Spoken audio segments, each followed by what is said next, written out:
Olá, investidor e investidora! Tá no ar a partir de agora mais uma edição do seu Mover Voices, podcast semanal que tá ao seu lado sempre com uma voz relevante do mercado financeiro. E hoje não é diferente. Para você que nos acompanha aqui, essa transmissão inédita no YouTube, vou pedir logo de saída o seu like. Clica aí no joinha, deixa o seu like no canal oficial do TC no YouTube, que eu tenho certeza que você vai gostar muito, muito da entrevista de hoje. Para você que nos acompanha por qualquer agregador de podcast que seja, nós estamos no Spotify. Se você tem um iPhone aí na sua mão, nós também estamos ao seu lado no Apple Podcasts, Amazon Music, Google Podcasts, onde você está, nós estamos aí no seu ouvido se você quiser. Faz o seguinte, pega esse link, manda no seu grupo de WhatsApp favorito, porque a conversa vai ser maravilhosa e classifica a gente aí com 5 estrelas também. Combinado? Na reta final do programa de hoje, essa é a edição de número 53 do Mover Voices, eu vou te contar uma novidade, hein? Então fica aí até o final, que além de tudo, tem uma novidade bem importante. Cezinha, o Fábio aí, rufem os tambores, que tem novidade chegando aqui pro nosso podcast. Beleza, senhoras e senhores? Vamos lá para mais uma conversa? Hoje eu tenho o prazer e a honra de receber a Andressa Bergamo, sócia fundadora da AVG Capital e pós-graduada em Mercado Financeiro e Capitais. Andressa, muito obrigado pela gentileza em aceitar aqui o nosso convite. É muito bom ter você nessa edição do nosso Mover Voices. Tudo bem? Tudo bem, obrigada. Eu que agradeço aí pelo convite. É muito bom estar aqui hoje com vocês. O prazer é nosso. Andressa, a gente vai falar hoje muito sobre a sua trajetória profissional. Acredito que isso vai inspirar muitas pessoas. E a gente vai falar bastante também sobre o trabalho do assessor de investimento, do agente autônomo nos dias atuais. Essa é uma pauta que está bastante em voga no mercado financeiro, porque muita gente entende, primeiro, que às vezes o assessor não faz o bom trabalho. E segundo, que se a gente for pegar a função de um assessor de investimento há 10, 15 anos para hoje, essa função mudou bastante também, não mudou, Andressa? Sim, mudou bastante. Eu acho assim, né? Ainda vem mudando, e eu acho que pode mudar muita coisa ainda, porque tudo depende muito da onde, quem que é o assessor, quem que é o banker, da onde ele vem, né? Quais são os vícios que ele traz também, para que casa que ele vai, quem que ele vai atender. Então, assim, tudo isso depende bastante do próprio atendimento que você vai querer dar para aquele cliente, né? Hoje, o mercado, ele tá bem dividido. A gente consegue enxergar aí 2 grandes players, né, que detêm os maiores números de assessores. Que é XP e BTG. XP e BTG, exatamente. E dentro delas, é legal que a gente vê casas, escritórios dentro do BTG, dentro da XP, completamente diferentes um do outro, né? Então, cada um tem o seu perfil, cada um atende um perfil de cliente diferente. Então, tem o escritório que é mais varejo, o escritório que é mais private banking. Então, isso tudo vai depender bastante de aonde você está e qual é o tipo de atendimento que você vai dar para o seu cliente nessa casa. Hoje, o escritório de vocês, vocês têm quantos assessores de investimentos? Hoje nós temos 5 assessores, nós somos um escritório mais enxuto, mas é proposital isso, né? Somos o terceiro escritório do BTG Pactual, então a gente começou lá no início. Se você for comparar aí os nossos concorrentes, né, que começaram com a gente, muitos já estão com muitos assessores e tudo mais, só que a gente sempre valorizou muito quem são essas pessoas, né? A gente preza muito pelos sócios que vão estar do nosso lado e se eles vão aderir às nossas práticas, né? Então, é difícil você contratar pessoas que estejam na mesma linha, né? Então, com os mesmos princípios e valores. Então, a gente acaba sendo um escritório mais enxuto. Porém, todos vieram de private banking, então a gente tem um perfil mais private mesmo no atendimento e também nas carteiras. As carteiras são um pouquinho mais robustas. Muito bem, então a gente vai entender hoje como funciona aí o método de trabalho do escritório AVG Capital, para quem quiser pesquisar mais. E aí, só porque me ficou uma dúvida, você é sócia fundadora, né, do escritório, mas o assessor de investimento que vem para trabalhar com vocês, ele não entra como sócio, né? Ele entra como assessor de investimento ou ele já começa trabalhando como sócio do negócio? Depende muito caso a caso. Quer me contratar? Tô brincando, hein? Você tem uma carteira boa de clientes? Tem nenhum cliente. Pai, mãe, socorro! Também serve. Eu sou sócia fundadora, assim, do escritório, e quando eu trago outros assessores para entrar no time comigo, eles entram sempre com uma cota, pelo menos. Então, eles, querendo ou não, são sócios também, com uma participação um pouco menor, e de acordo com que eles vão crescendo, eles vão evoluindo, eles vão participando, vestindo novas cotas, até chegar a um determinado número, aí, uma robustez aí um pouco maior. Pô, mas esse modelo de negócio é bem legal, porque você tem poucas pessoas, né? Você pode falar, são 5 assessores de investimento. Pô, mas são 5 pessoas que estão vestindo a camisa do seu negócio, porque o negócio, no fim das contas, é deles também, né? Às vezes você tem algumas companhias com um número gigantesco de clientes. Quando você vai falar com a pessoa que faz a gestão daquele time, o mais difícil é você conseguir convencer, motivar aquele time a performar. Me parece... Posso estar errado, que nada é um céu de brigadeiro, mas me parece que essa questão de buscar performance, buscar entrega dessas pessoas, não deve ser assim um grande desafio para você, porque ela tem todo o interesse em performar bem, não é por aí, ô Andressa? Mais ou menos. Tem os desafios tem também. Tem os desafios, mas é um pouco mais nesse caminho mesmo. Como a pessoa vem para tocar a sua carteira e ela vai ganhar de acordo com o que ela efetivamente trouxer de negócio, então ela vai procurar, a ideia é essa, né, que ela procure a se desenvolver mais, a trazer novos clientes, abrir novas contas, fazer bons investimentos, e até pensando no longo prazo, né? A gente pensa, hoje a gente tem um pensamento muito a longo prazo dentro do escritório, então a gente prioriza o relacionamento e não o que eu vou ganhar naquele mês do meu cliente que vai fazer determinado investimento, né? Então, eu acho que isso é uma forma que a gente criou lá dentro de beneficiar o cliente e fazer com que ele fique lá com a gente por anos e anos e traga a família, os amigos, enfim. Então é assim que hoje a gente trabalha dentro da VG. E quando você estava falando, eu pensei exatamente nisso, né? Se você é um escritório que está aí, é um dos primeiros escritórios associados ao BTG Pactual, você tem ali assessores de investimentos que são tão próximos, eu pensei, pô, a minha próxima pergunta vai ser essa. Os clientes, se eles tendem a ficar bastante tempo com você, né? Porque nos Estados Unidos, estava lendo sobre isso, às vezes você tem assessores de investimento, agentes autônomos, escritórios especializados, né, no mercado de renda variável, renda fixa, que não é o do Vinícius, é o da família custódio. Então pega o pai, pega o filho e vai que vai, e segue a família inteira. Isso não é tão comum assim no Brasil, né? Porque às vezes a pessoa, gostei desse escritório, aí troca, aí de repente vê que o assessor colocou um produto que é melhor para o assessor do que para o cliente, troca também. O cliente vai trocando aí, pulando de galho em galho. Vocês conseguem de fato assim essa fidelização dos clientes? Isso está acontecendo lá dentro do escritório, Andressa? Sim, a gente vê muito isso no mercado, né? Eu venho de banco também, então assim, onde eu tive... a gente acabou participando de algumas negociações, então você começa a ver como é que o mercado está trabalhando, né? Então, assim, existe sim essa dança das cadeiras entre os clientes, no sentido de ele tá num banco, ele vai para o outro, ele vai sair de um escritório, vai para o outro, mas por que isso acontece? Ou atendimento, né? Que o assessor talvez não deu o atendimento que ele esperava, não mostrou os investimentos que ele gostaria de escutar. Ou porque fez um investimento que não era bom para o cliente, que era bom apenas para o assessor. Então, isso acontece muito também, e a gente vê essa migração dos clientes entre os escritórios.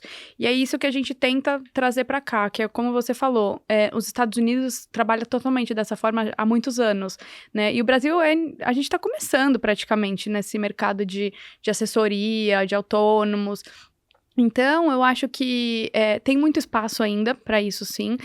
O que falta são boas assessorias, são bons atendimentos, você pensar no cliente e não em você, né, no seu negócio. Ô Andressa, para a gente entender mais e melhor como você chegou a montar o escritório, né? Porque tem um processo que acompanha a sua trajetória. Você já falou para a gente que trabalhava em banco. O seu trabalho no banco era voltado para renda variável, renda fixa? Você fazia atendimento ao cliente? Como que era o seu dia a dia no banco, para a gente entender a sua trajetória até montar o seu próprio escritório? Legal.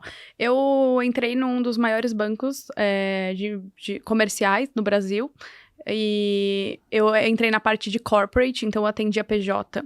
Naquele momento, conheci a parte de private banking, o que é investimento pessoa física. Eu me apaixonei, falei, putz, eu quero trabalhar ali.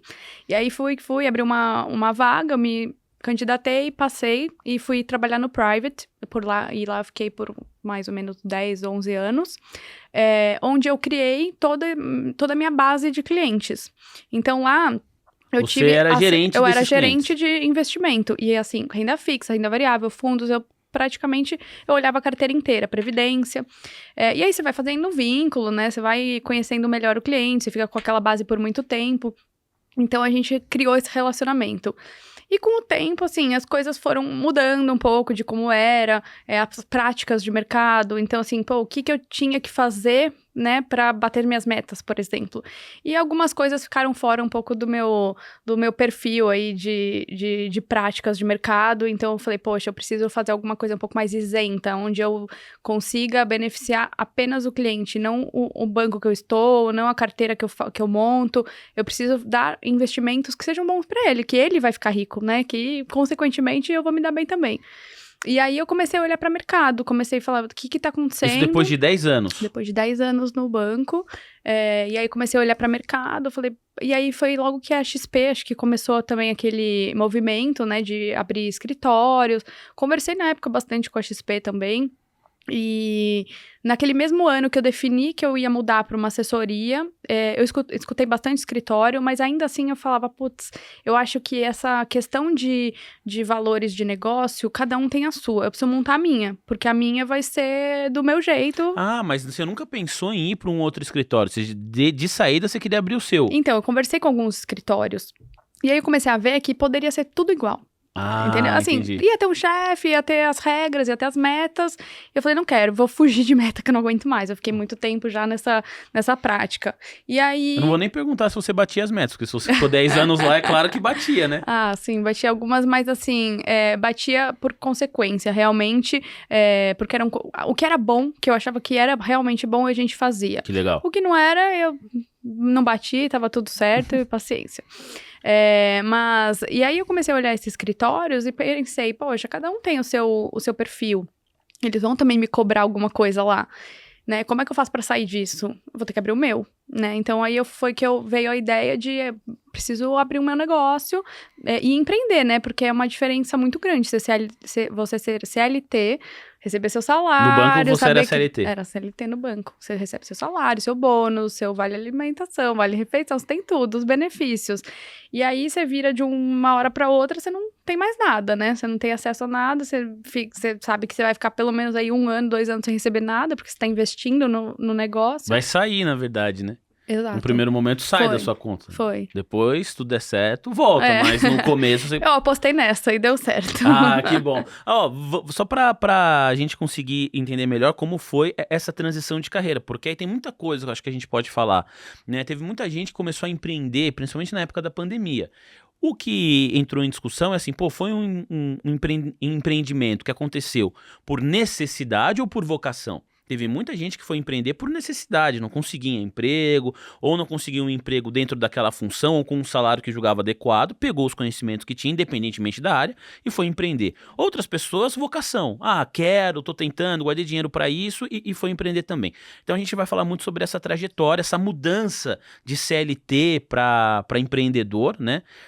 Mas antes disso, queria que você desse aqui alguma dica, porque é o seguinte, quando você comentou assim, tem alguns produtos que a gente oferece, que um banco oferece, um assessor oferece, que é melhor para a instituição financeira, melhor para o assessor do que para o próprio cliente. É claro que o cliente não sabe disso, né? A pessoa não vai falar, isso aqui é melhor, eu sou seu assessor, André, isso aqui é melhor para mim do que para você, tô te oferecendo.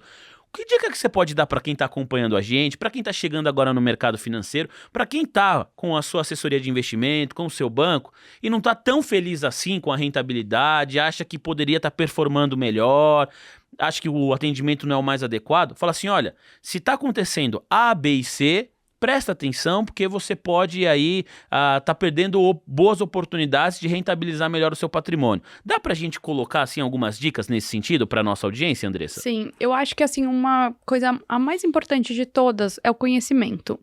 Quando você não conhece nada e você mostra pro seu gerente, seu assessor que você não conhece nada, é a pior besteira que você faz, né? Muita gente faz isso. Já fiz. Nem todo Antes mundo de tá trabalhar bem... no TC. Então, ainda bem. Nem todo mundo, infelizmente, está bem intencionado nesse mercado, então é bom sempre você ter um pouco de conhecimento para conseguir discutir o que é melhor para você ou não. Dado isso, buscar o que eu tenho hoje, né? Como é que está formado aqui meus investimentos, meu portfólio? Você me perguntou de uma dica, né? Uma coisa que eu olho muito, que a gente tem muitos casos que aparecem lá, quando eu pego a carteira de um cliente de outro banco, eu faço a mesma pergunta e ninguém sabe me responder. Você tem uma previdência privada? Tenho. Tá no Bradesco, sei lá, tá no Itaú, tá em algum lugar. Tá. Qualquer banco. Que fundo que tá aplicado? Não sei. Quanto rende? Não sei. Qual que é a taxa de administração? Não sei. Ou tá na alíquota progressiva, regressiva? Não sei. Então, PGBL ou VGBL? Por isso que teve muita gente aí, viu Americanas, o que aconteceu, aquele rombo, né? Agora a gente sabe que é um rombo de 50 bilhões de americanos, falou, puxa, ainda bem que, olha, passei ileso, eu tô na renda fixa. Você nem sabia, né? Não, e outra, muito, muito ao contrário, porque teve gente que tinha Americanas e não sabia, porque você não precisa ter só o papel da Americanas. Exato. Você pode estar comprado num fundo que tem alguma coisa de Americanas lá dentro, pode ser um percentual pequeno, e a gente viu bastante de coisa nesse sentido acontecer, né? Cliente fala, não, tranquilo, não tenho Americanas. Mas peraí, deixa eu ver, se tem o fundo A, B e C, isso tinha Americanas, então teve um impacto sim, né? Então, isso é muito importante, saber em que eu tô investindo. Eu falei a Previdência porque a Previdência é um produto de longo prazo. A maioria das vezes as pessoas deixam mais de 10 anos para conseguir chegar na alíquota mais mínima de imposto. Uhum. Então as pessoas esquecem lá. Elas não sabem nem em que está investindo, se tem risco, se não tem, se está numa tabela correta. Então a primeira coisa antes de tudo é você pegar o que você tem hoje nos bancos, seja lá onde estiver, e avaliar produto por produto. Tá na taxa certa, não tá? Tem gente que pegou lá atrás ativos, né, pós-fixado, e como é que tá hoje o cenário? Mudou alguma coisa? Porque nem tudo você precisa carregar até o vencimento, né? Então você faz algumas movimentações dentro da sua carteira no meio do caminho. Mas o que você falou do conhecimento, eu achei muito legal, só para trazer o meu exemplo, né, não vou falar de nenhuma outra pessoa. Quando eu quis começar a investir, aí eu fui lá no meu banco e aí eles me entregaram uma pesquisa, que saiu perfil moderado. Depois que eu fui conversando, não tem nenhum amigo meu que fez uma pesquisa que não saia moderado. Nunca sai conservador ou, assim, aquele perfil mais arrojado. É sempre moderado. Aí me indicaram uma previdência. Eu fui lá, fiz a previdência e tal. Assinei. Achei estranho que na hora eu tive que assinar 2 vezes o papel. Falei, tá bom, assinei 2 vezes. O meu gerente, que precisava bater meta, ele não fez 2 previdências para mim ao invés de uma. Eu tinha pedido uma previdência, que eu ia colocar um valor inicial, e na mesma previdência eu queria ficar fazendo aportes mensais. Ele fez 2. Ele fez uma previdência com o valor inicial que eu aportei e uma outra com 0 para eu ficar fazendo aportes. Exato. E aí tá a questão da meta que eu te falei. Tem alguns produtos de bancos, principalmente os grandes bancos, que tem alguns macetezinhos que se o assessor, o banker faz, ele beneficia a vida dele, mas não do cliente. Ele te prejudicou nesse caso. Você perdeu um pouco do controle, porque você queria ter um controle mais unificado, onde você visse os seus números tudo junto. Não, você tá vendo o negócio separado, só que ele bateu a meta dele. Provavelmente ele tinha uma meta de, sei lá, 20, 30 previdências, e ele bateu 2 com você, né? Então esse tipo de coisa acontece muito, não só na previdência, acontece em alguns outros produtos. A gente vê isso muito acontecer em seguro de vida, por exemplo. Seguro de vida é um produto que eu particularmente... É bom produto, seguro de vida? Então, é difícil falar é bom. É caso a caso, a gente tem que fazer uma avaliação. Depende muito da estrutura familiar, societária, para que você vai desejar aquele seguro, né? Então, assim...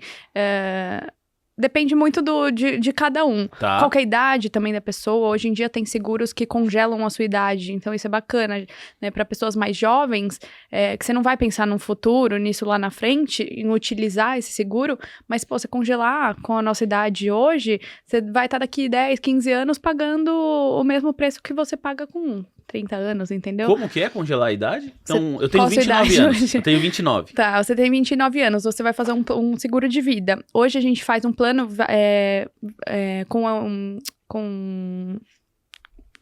ligado à sua idade. Tá. Então, assim, eu vou fechar meu plano para uma pessoa, pro Vinícius, de 29 anos. Você vai pagar esse plano por 10 anos, com o preço de 29 anos. Então, você vai estar com 38 lá, você vai estar pagando o seu preço com 29. Quando você vai ficando mais velho... O seguro sobe. O seguro aumenta muito. Então, você pega... O pessoal de legal 40, 50 anos, 60, já fica muito caro. Às vezes, 70 anos, você não consegue fazer um plano porque Sim. tá absurdamente caro, não faz sentido. Agora, se eu quiser com 29 anos fazer um plano de seguro de vida para com 30 anos o período dele de duração, eu consigo, Sim, congelando a você idade. faz vitalício, você pode ter planos vitalícios. E dá para congelar a idade nesse tipo de plano? Congela a idade de hoje. Então, você vai ter sempre aquele benefício com o seu valor pago de 29 anos. Eu faço isso muito para clientes para filhos de clientes, né? Então, o cliente já tem o seu patrimônio e tudo mais, para ele é muito importante também, mas eles começaram a pensar isso, pô, se eu faço para mim, né, nesse sentido, com a minha idade já é um valor ok, pô, vou fazer pra minha filha, que tem 15, 16, 20 anos, que congelar com a idade deles um seguro vitalício, e você pode resgatar no meio do caminho. Então... tem um período, assim, a partir de tantos anos eu posso resgatar. Você pode resgatar logo em seguida, mas assim, não faz sentido. O sentido, ele só faz se você resgatar a partir do 10º ano, né, vale num a dos pena. planos. E aí você pode, assim, tem gente que faz pra seguro de vida mesmo, e tem gente que faz pra realizar um sonho, pra uma viagem, pros estudos, né? Então, assim, tem gente que fala, vamos vender o seguro de vida como investimento. Eu, particularmente, não vejo como um investimento. Eu vejo como um seguro de vida, mas que se você não utilizar e em algum momento sua vida mudar, você vai montando um seu patrimônio e você lá na frente talvez não precisar desse valor, você transforma em outra coisa. Você passa pro seu filho, passa pro seu neto, você resgata e e realiza um sonho, enfim, então tem muito disso. Bem legal. Você assistiu aquele filme, Curioso Caso de Benjamin Button? Sim. É um bom nome pra batizar esse seguro, né? É verdade. Aí, ninguém pensou nisso, fica a dica de graça essa, hein, pessoal? Bom, então, ficou claro aqui que você entende muito bem essa dificuldade que muitas vezes os clientes têm de não terem, né, Andressa, o melhor produto à sua disposição. Você, inclusive, deu aqui algumas dicas do que olhar, o que monitorar, falou sobre o seguro de vida, que tem essa funcionalidade que eu mesmo não sabia. Acho que só isso aí já coloca todo mundo, já valeu muito para quem está acompanhando aqui a nossa conversa. Agora, para inspirar as pessoas que querem empreender também, né, que estão nesse momento. Eu imagino que você tenha passado aí por frio na barriga, momento de dúvida. Teve a gota d'água que você falou, bom, eu vou empreender. Isso aqui foi a partir desse fato eu vou empreender. Aconteceu isso com você ou foi um conjunto de fatores? Acho que foi um conjunto, inicialmente foi um conjunto de fatores, já estava bem desgastado, assim, do dia a dia da empresa, aquelas cobranças e tudo mais, e aí eu nunca pensei em empreender, tá? Eu pensei em ir para outros lugares para trabalhar da mesma forma. Mas assim, quando eu comecei a olhar para esses lugares, como eu te disse, eu falei, poxa, eu vou mudar assim, 6 por meia dúzia. Talvez seja a mesma coisa, né? Vou mudar meu salário, talvez. E assim, não era isso que eu queria. Eu queria realmente mudar o estilo de trabalho que eu tinha. Eu queria fazer o que eu fazia, porque eu amo o que eu faço. Eu sei fazer muito bem, só que assim, eu preciso fazer bem para o meu cliente, não para mim. Então assim, até o cuidado na hora de escolher para onde que eu vou, qual casa que eu vou me associar, isso foi muito bem pensado. Eu precisava levar meu cliente para uma casa que ele fosse de fato bem atendido, né? Não podia causar nenhum transtorno lá, principalmente nesse momento de mudança. Então, quando o BTG lançou os escritórios de agente autônomo, eu fui um dos primeiros a sentar lá e conversar com eles. E gostei muito do estilo, primeiro, da proposta que eles tinham. Já era o time que estava lá, veio todo da XP, né? Então, assim, eles já tinham todo aquele know-how.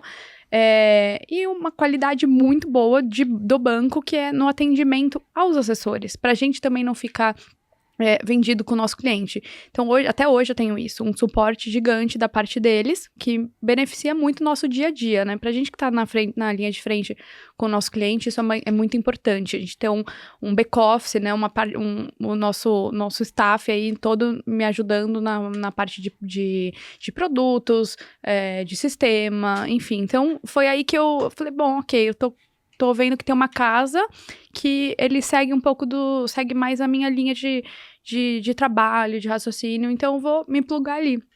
E foi lá. Não é fácil, tem muitos desafios, não é um, não é dois, não são três, são vários, a ponto de você fala assim, vou sair de um banco e vou para outro e é só levar minha carteira de clientes. Não, assim, empreender não é isso, né? Eu tive reunião com advogado, com contador, com arquiteta, porque eu tinha que fazer o escritório. Então, assim, tem uma série de coisas que eu não imaginava ter que me preocupar, e eu acabei me preocupando com isso, né? Então, até tomou muito tempo do meu business aí, do meu negócio, que foi montar o escritório. Mas tudo bem, assim, foi um aninho aí ralando. Onde que fica o escritório de vocês? A gente fica na Vila Olímpia hoje, na Rua Casa do Ator. Ah, boa. Então, pra quem é aqui da cidade de São Paulo, Vila Olímpia, região do Itaim Bibi, que é onde tá aqui o TC, é tudo bem pertinho. É bem pertinho. A gente também, eu tô sempre aqui no banco também, a gente atende pessoal no BTG, aqui na Faria Lima, então a gente tá sempre no mesmo meio. Não, é bem legal isso que você falou, porque não é só pensar em clientes, essa sem dúvida nenhuma é a parte principal, mas você tem aí alguns pormenores que te exigem um tempo danado, né? Reforma e tal. Agora, você foi lá, conversou com o BTG Pactual, gostou do estilo ali da casa, foi um dos primeiros escritórios associados ao BTG Pactual, mas você também tem alguns sócios, né? É um sócio ou dois que começaram o escritório ao seu lado? O que começou comigo, junto com o escritório comigo, ele não tá mais. Infelizmente, assim, a gente teve que separar algumas coisas. Ele tinha outros negócios também. E por questões legais, a gente teve que se separar. Então, assim, de sócia fundadora ficou apenas eu mesmo. Mas com o tempo, eu trouxe mais duas pessoas que se tornaram sócios também, que trabalharam comigo no Bradesco. Que legal. Então, a gente trabalhava na mesma equipe. Um que é o Apolo, que faz toda a parte de renda variável do escritório. E a Ana Paula, que trabalhava comigo na parte de private banking. Então, assim, os dois, eles estão bem fortes aqui comigo na parte de administração do negócio mesmo, na linha de frente, com todos os outros assessores. Somos em poucos, né? Mas a gente também tem um back-office bem ativo. Então, assistentes, um operacional muito bem montado dentro do escritório, exatamente para dar esse suporte aí para o nosso cliente. Ah, sem dúvida. Eu te perguntei essa questão da sociedade, porque quem pensa em empreender, muitas vezes pensa em fazer sociedade, né? Uma das primeiras coisas que eu ouvi é assim, nunca faça sociedade com alguém da sua família. Ih, acaba a família e acaba o negócio. Aí já ouvi outras pessoas falando que não, sociedade de família dá certo e tal, tem muitas opiniões. Eu queria te ouvir a respeito disso. Como você fez para escolher os seus sócios? Quais características você entendeu? Falou assim, poxa, eu vou dividir um sonho, né, com uma pessoa, eu vou conviver às vezes mais com essa pessoa do que com a minha própria família, então não é uma decisão fácil, né? E não quer dizer que por ser sócio, sempre você e o seu sócio vão olhar para o mesmo lado, isso que é em toda a sociedade, mas tem que ter a habilidade de saber conversar, às vezes um cede de um lado, um pouquinho de outro. Quais foram as principais características que você pensou para montar a sociedade hoje com o Apolo e também essa outra colega sua com a Ana? Eu falo que sociedade é pior que casamento, né? Primeiro que a gente vive muito mais juntos, né? A gente discute sobre vários temas também, e às vezes um tem uma ideia, outro tem outra, só que eu sempre achei isso muito produtivo, ter ideias diferentes, tanto que eles dois são bem opostos a mim, mas isso é muito bom, porque a gente se provoca, né? Então, assim, eu dou uma ideia e a Ana fala, não, mas peraí, você não tá olhando pra esse lado, então vamos fazer dessa forma, e a gente coloca tudo na mesa. O legal é que existe um entendimento, né? É muito difícil você escolher sócios, de fato. A gente vê muitos escritórios aí tendo separações, enfim, por conta de má sociedade, má gestão. Então, isso é uma coisa que eu tomo muito cuidado. Você tem que ter um senso aí de sociedade, de sócios mesmo, um senso que você consiga dar oportunidade de voz para todo mundo, mas que a gente tem que chegar num consenso comum aqui, né? A gente tem que ver o que é melhor pro negócio, pensar no business. Então, graças a Deus, assim, eu nunca tive problemas sérios, tá super tranquilo, e a gente se completa, assim, um ou outro, é bem bacana. Ah, muito bem. Então, para quem tá pensando em empreender aí, tem muita gente que pensa também em ir sozinho, né? E eu já li que, às vezes, a sociedade, ela te ajuda justamente nesse ponto que você comentou.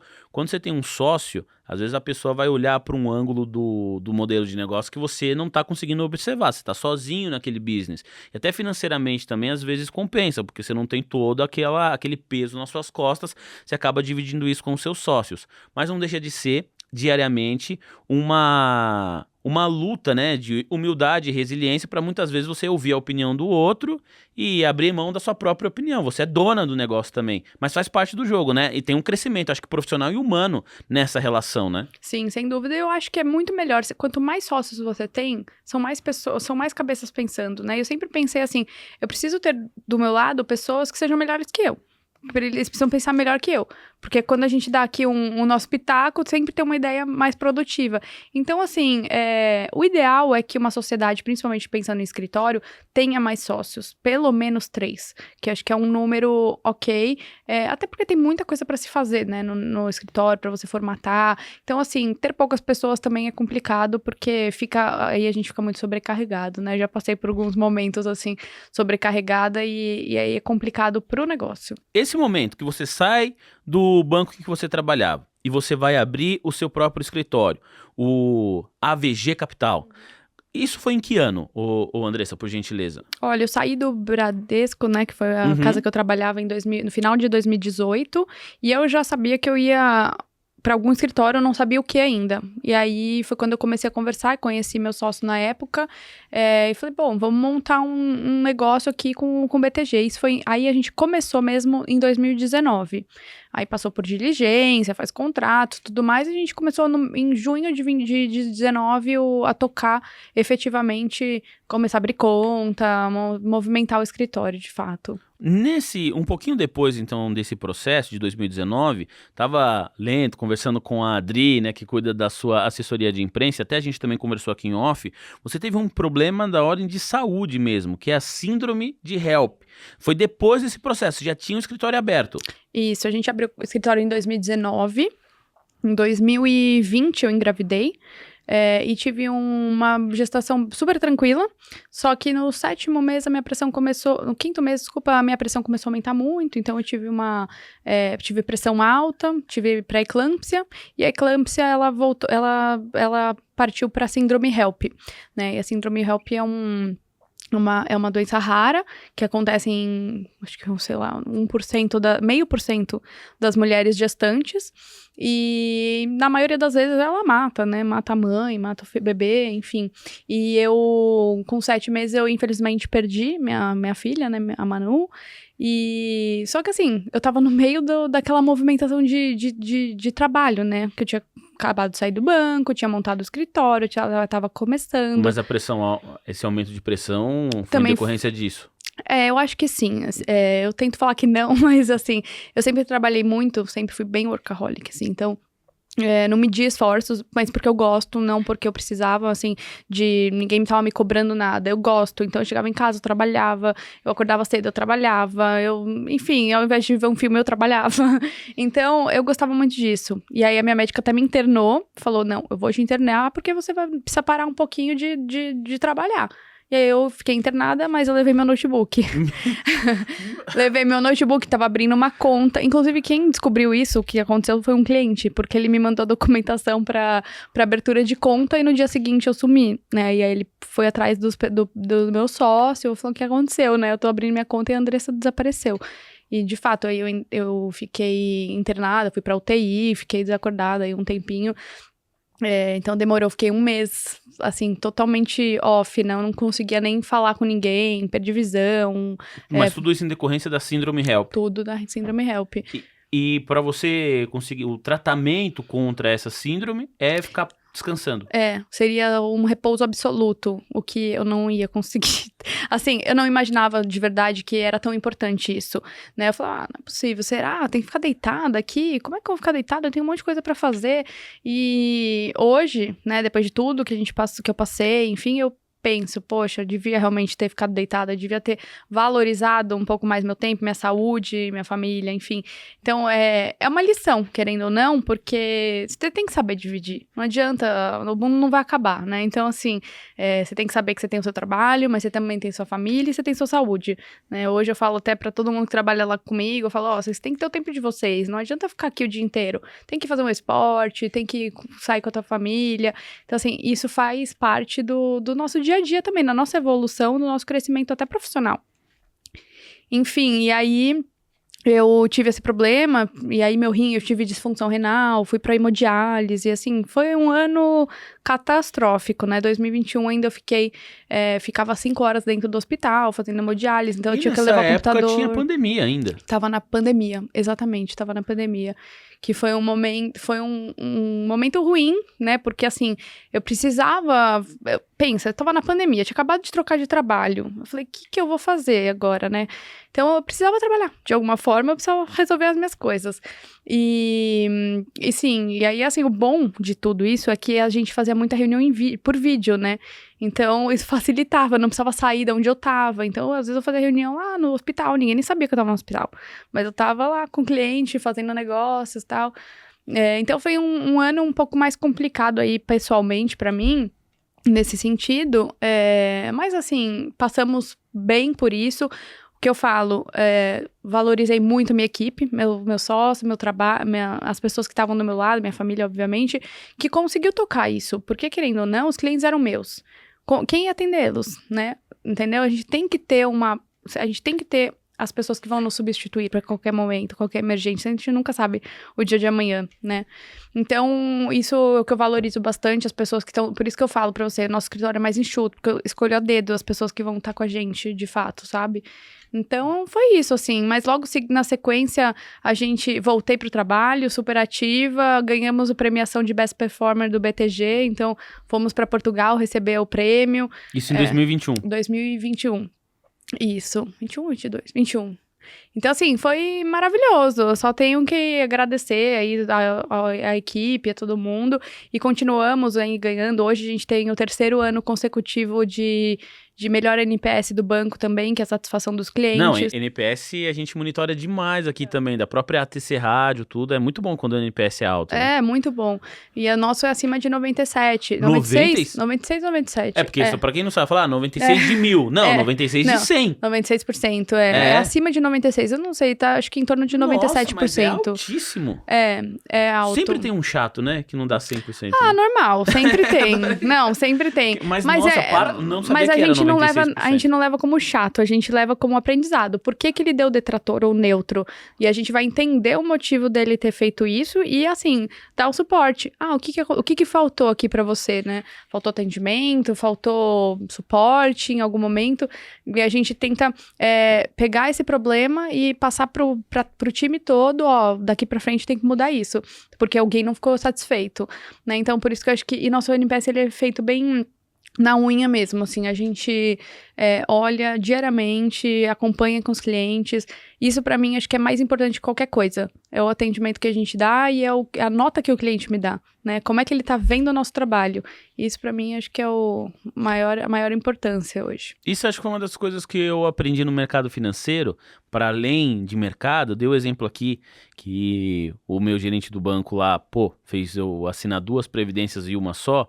Hoje, acho que isso não aconteceria, né? Eu tô no TC há quase 3 anos, depois eu até conto uma que o TC me ajudou demais, foi quando eu fui financiar meu apartamento. O fato de trabalhar com o mercado me ajudou muito, porque era um momento de alta na Selic, então eu não fiquei enrolando para fechar com um banco e conseguir pegar uma taxa muito boa, tal. Então tudo isso me ajudou, foi muito legal. Agora, o que eu aprendi é o seguinte, as empresas do mercado financeiro em geral, você falando isso me lembrou muito,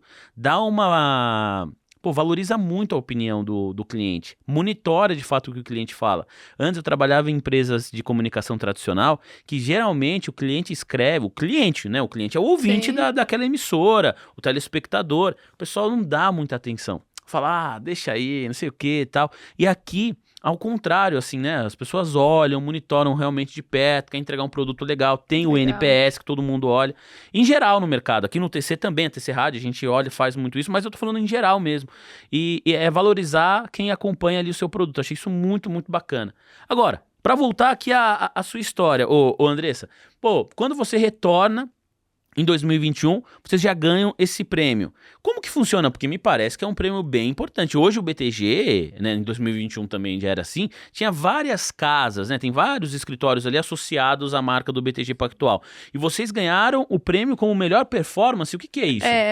Na época acho que eram 15 melhores escritórios do banco, da rede, e são vários critérios, né? Então eles olham NPS, eles olham se as carteiras estão bem alocadas, tem alguns critérios lá que eles utilizam, diversificação de produtos, ou seja, não é bom concentrar tudo em um produto só, até porque é ruim para o cliente. Então, o legal desse prêmio é porque são observados critérios que são bons para o cliente, né? Não é que é bom para o assessor, bom para o banco, é bom para o cliente. Então, assim, isso só mostra que a gente está fazendo um bom trabalho para eles. E aí a gente ganhou como um dos 15 melhores da rede. Teve uma premiação lá em Portugal, em Porto, então foi super bacana. Eu fui lá, fui receber o prêmio. E assim, a gente lembra disso até hoje, né?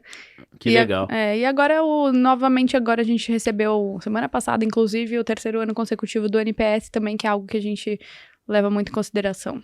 Ah, demais. E nessa situação de saúde, né, que você teve, de lá pra cá você conseguiu, assim, equilibrar melhor? Você continua trabalhando na mesma velocidade, na mesma intensidade, ou você agora tá conseguindo equilibrar melhor? Quando eu saí, né, do hospital, eu falei, agora eu vou tomar mais conta de mim, eu vou trabalhar menos. Isso durou acho que uns 2, 3 meses. Eu continuo ainda trabalhando bastante, mas tendo um pouco, eu separo um tempo pra mim, né? Então eu separo o tempo da minha família, o tempo de praticar esporte. Eu preciso disso pra me sustentar firme no meu trabalho, né? Então, assim, é importante isso, não tem jeito. Mas a nossa vida de assessoria, assim, ela é muito dinâmica. Os nossos clientes, eles não... digo por mim, assim, não tem hora. Eu atendo cliente de final de semana, de madrugada, eles mandam e eu respondo na hora. Eu não sou daquelas que deixa pra segunda-feira. Manda no seu WhatsApp. Manda no WhatsApp, a gente responde, já pesquiso, já o que eu puder fazer. E o banco também é assim, né? O banco trabalha, parece que 24 horas. Então, a gente acaba sendo todo mundo igual, assim, no sentido de trabalhar bastante. E aí eu acabo dando esse suporte sem limites pro cliente. Mas eu não me importo, não. Eu gosto bastante dessa rotina. A maior parte dos clientes do escritório hoje, do AVG Capital, é cliente pessoa física? A gente abriu algumas coisas de PJ também, até porque eu tenho um pouco daquele conhecimento, né? Eu te falei, comecei meu trabalho no banco em pessoa jurídica, então conheço bastante do negócio. E o próprio BTG abriu essas frentes para atendimento de pessoa jurídica, né? Só que é um pouco mais recente. Então, assim... 90% dos clientes são pessoa física, mas a gente sim tem algumas PJs, tem holding familiar, patrimonial, enfim. Então, como a gente dá esse suporte também de planejamento sucessório, acaba que às vezes a gente abre as contas das empresas também. Olha, na rádio aqui, a gente tem um programa diário, eu até estava te contando, eu apresento um programa que se chama Almoço de Negócios, que olha para as empresas brasileiras que têm capital aberto. Então é renda variável na veia. O aumento da Selic traz um impacto brutal. Tem gente que fala assim, eu estou ouvindo o programa, mas eu não tenho ação nenhuma mais. Agora, no caso do seu cliente, ele não tem só renda variável, né? Ele tem uma composição ali de carteira. Como que é o perfil do seu cliente em relação a essa alta de juros? Quero dizer, os juros sobem.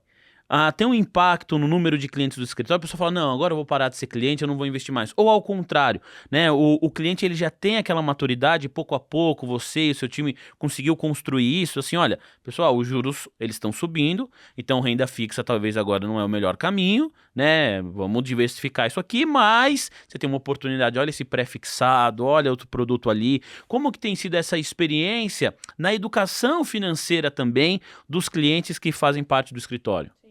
Olha, pra ser bem sincera, em 4 anos desse business que a gente tá, eu nunca vi, pelo menos eu nunca tive cliente falando, eu vou tirar dinheiro porque agora não é o momento de investir. Eles não tiram.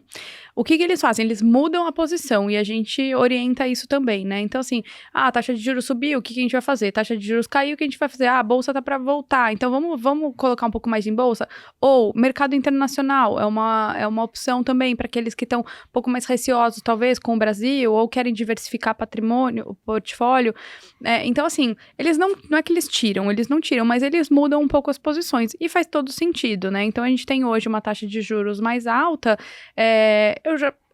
há um tempinho já que eu tenho olhado muito para as pré-fixadas, né? Então, se você não tem interesse em retirar, sacar, não vai precisar do dinheiro a curto prazo, por que não fazer uma pré-fixada mais longa, talvez? Porque se você imagina que essa taxa de juros possa começar a cair, Se você tiver uma pré-fixada na taxa de hoje, você vai se dar bem lá na frente, né? E de um tempo lá para trás, com a alta de taxa de juros, a gente já olhava um pouco mais para pós-fixado, por exemplo. Então, vamos indexar o CDI, já que a Selic está subindo, né? Hoje a gente tem bolsa em baixa, né? Então, assim, vamos achar quais são os ativos que a gente pode colocar aqui para ter um ganho lá na frente. O nosso escritório, a gente foca muito mais em longo prazo. Não que a gente não atenda no curto, a gente atende, mas o nosso foco total é numa diversificação de carteira pensando no longo prazo. Né? Então, assim, se ele tá buscando ficar aquele trade diário, pouco ele vai conseguir ser atendido. Até, talvez, com o Apollo lá na parte de renda variável, isso acontece. Mas, assim, eu não fico tradando renda fixa, porque eu acho que não é esse o sentido do negócio. Eu acho que isso faz mais sentido pro assessor do que pro cliente. Se alguém te liga lá e falar assim, Bradesco é 30, né? O papel do você não é esse o perfil. Não é a gente vai atender, a gente vai dar a nossa sugestão, mas não é esse o perfil. O perfil é um pouco uma carteira mais de longo prazo mesmo. Agora, quando você fala longo prazo, eu achei muito legal o exemplo que você deu do produto de seguro, que eu não sabia essa ideia de congelar, né, a idade, e às vezes você pode falar assim, então eu não quero pegar esse seguro quando eu tiver 70, 60, 80 anos, eu quero ir para uma viagem e tudo mais. Muita gente fala assim, poxa vida, eu ouço todo mundo falar de longo prazo, mas qual é esse tal longo prazo? Essa resposta me parece que também muda muito de pessoa para pessoa. Mas eu imagino quando o cliente chega lá dentro do escritório e você desenha a carteira do cliente, o portfólio do cliente, também há uma conversa, eu acho que é aí que há uma relação mais íntima, né?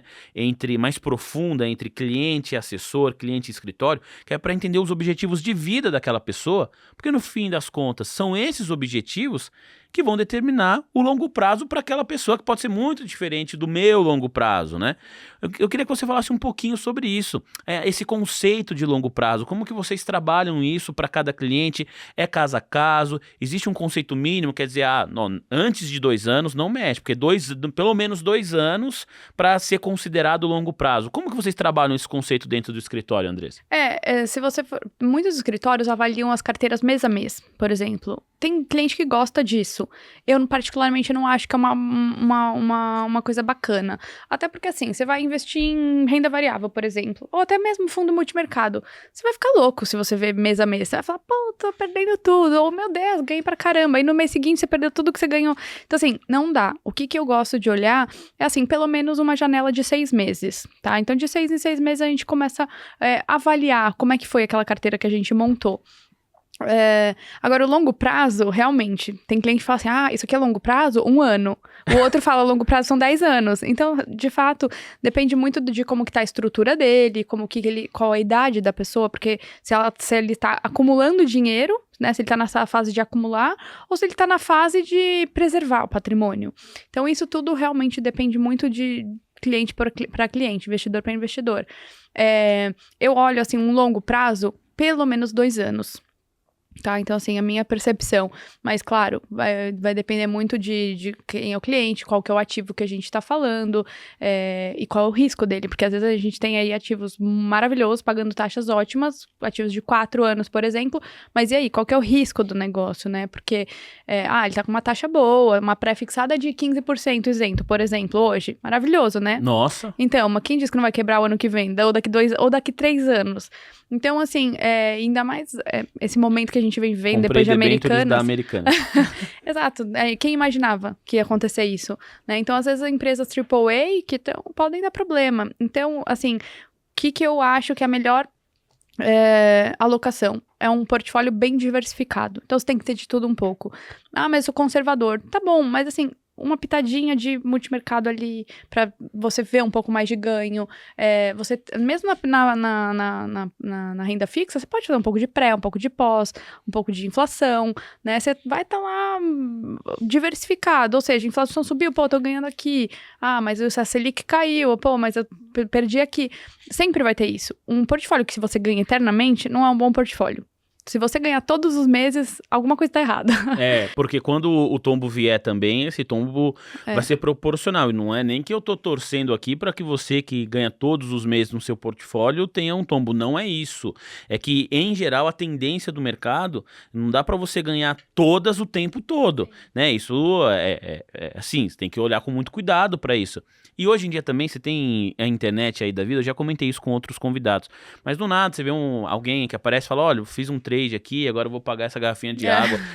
Toma muito cuidado com isso, porque a internet foi ótima para disseminar conhecimento. A gente tá aqui mesmo no YouTube, Spotify, Apple Podcasts, mas você tem que tomar muito cuidado com a questão do conteúdo. E era justamente esse tema que eu queria falar agora, porque quando eu falei pro meu pai, pra minha mãe, que eu ia sair de uma emissora tradicional aí de comunicação para trabalhar no TC, você falou assim, nossa, mas esse negócio de mercado financeiro, será que isso aí não é perigoso, tal? Por um desconhecimento, sabe? Assim, não entender muito bem, não ter ao longo da vida toda uma educação financeira.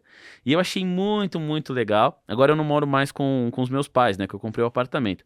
Mas eu tinha uma ação aí, nem lembro qual era o papel, mas aí tava caindo. E aí eu cheguei, né, pra minha mãe e falei, ei mãe, você viu hoje o papel tal? Caiu sei lá quantos por cento. Ela falou assim, então se tá caindo não é hora de vender, né? Minha mãe. Aí eu olhei e falei assim, pô, e ela acompanha o programa todos os dias. Eu falei, ela, tipo, entendeu a ideia, né, de quem investe a longo prazo, assim, falei, pô. E aí eu queria te perguntar justamente sobre isso, né? Sobre educação financeira. Em geral, como que é essa jornada também do cliente que está com vocês há 4 anos? Quando ele chega e tem uma ideia do que é investimento e como é esse processo hoje? Acho que as pessoas mudam, né? A visão de investimento. Sim, muda bastante. O que eu gosto de trabalhar, e eu, assim, prezo muito por todo mundo trabalhar dessa forma lá no escritório, o cliente tem que entender o que ele tá fazendo. Não adianta... Porque a gente tem muito cliente que fala assim, faz aí, o que você achar, eu tô assinando embaixo, tá tudo bem. E não é assim. Nossa. A gente... É uma responsabilidade muito grande, né?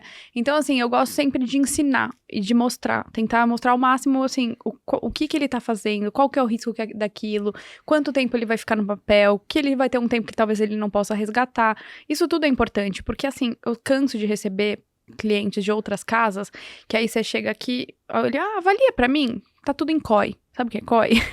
É uma operação estruturada que fica por 4, 5 anos e você não pode consegue resgatar. mexer, né? Então, o que você faz com aquilo? Nada. Então, mas aquilo dá uma receita grande, né? Então, assim, com certeza a outra casa se beneficiou muito, só que ele vem pra cá, não tem nem o que fazer com porque aquilo. a receita não é nem pro cliente, é pra casa que não, vendeu. Não, é pra ele, é pro assessor, entendeu? Então, daquele papo que a gente tava conversando, um pouco do benefício pro assessor. Então, assim, ele vem machucado já. Total. Então, nossa. E esse cara, é complicado começar uma conversa até com ele, porque ele já está machucado, ele acha que todo mundo vai fazer isso com ele. Então, você tem que ter muito cuidado e muita atenção de como você vai explicar sobre investimentos, né, para ele. Infelizmente, a gente não tem educação financeira hoje nas escolas, né? Já deveria ter há muito tempo. Mas, assim, a gente tenta fazer o que a gente consegue. Tem até a gente tem parceria com o Educas lá de Santa Catarina, que é um pessoal que trabalha com a gente.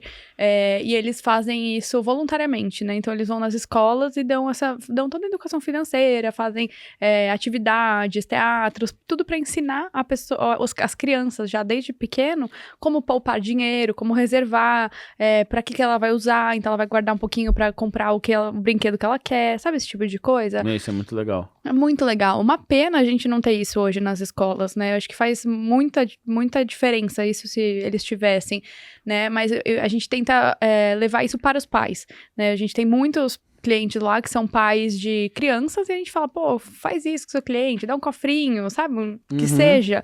Aí você dá uma mesadinha e manda ele guardar uma parcela daquele dinheiro. Porque é importante, a gente não aprende isso, mas assim, é o que você vai levar lá na frente. Você não vai... Uma coisa é certa, todo mundo vai ter que cuidar do seu dinheiro. Você vai trabalhar em algum momento, você vai ter que guardar, você vai ter que poupar. E onde que eu vou guardar? Embaixo do colchão, que não é, né?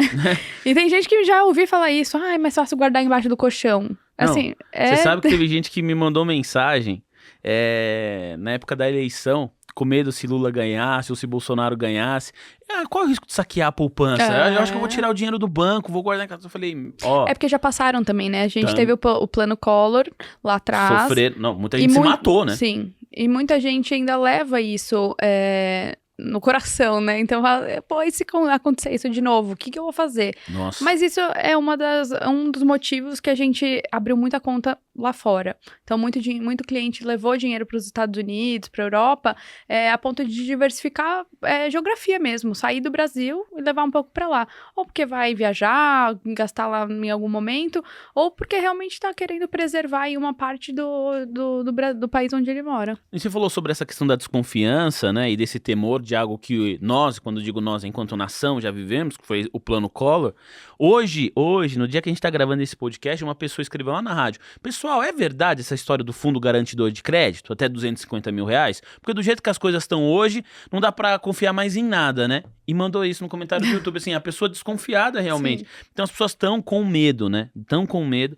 E acho que a melhor maneira de sanar esse medo é o conhecimento, e você tá perto de pessoas que entendam sobre o mercado. Que vão te orientar. Que vão te orientar. Para quem quiser, Andressa, a gente tá chegando aqui na reta final da conversa, entender mais, conhecer mais e melhor o seu trabalho, conhecer o AVG Capital, o que essa pessoa tem que fazer para te procurar? Tem redes sociais, tem as redes sociais do escritório, como faz? Quais são os caminhos, por favor? Tá, deixa eu só fazer um parênteses, você falou do FGC, ele funciona assim, tá? E muito bem, porque eu tive até um cliente há pouco tempo que ele tinha uma posição em outra casa, de uma das empresas que quebraram, né, um dos bancos de uma financeira, e ele falou: Andressa, em 15 dias eu recebi o dinheiro na minha conta. Então, assim... recente isso. Agora, assim, há um mês atrás. Funciona. Funciona, só que assim, o limitador de FGC são 250 mil por CPF por casa. Tem que ter isso bem claro. Mas, enfim, para me procurar aqui, tô na casa do ator, como eu te falei, nosso escritório lá, AVG Capital. Tô nas redes sociais também, não muito ativa como eu gostaria, mas, assim, respondo sempre por lá, @Andressa Bergamo, tudo junto, .avg. Ou o Instagram da AVG Capital também, que também eu que cuido, e acho que é isso. Foi você que pensou no nome? AVG Capital? Na verdade, a gente tinha uma outra empresa ligada ao grupo, e aí ela é uma abreviação da outra empresa, que hoje não faz mais nem parte, a gente vendeu. Mas o nome é bom, fica AVG Capital. Todo mundo acha que tem a Andressa, né? Andressa e o que é o VG, né? Mas não tem nada a ver. São os outros dois sócios. Eu falei, mas Apolo? Onde está o V em Apolo?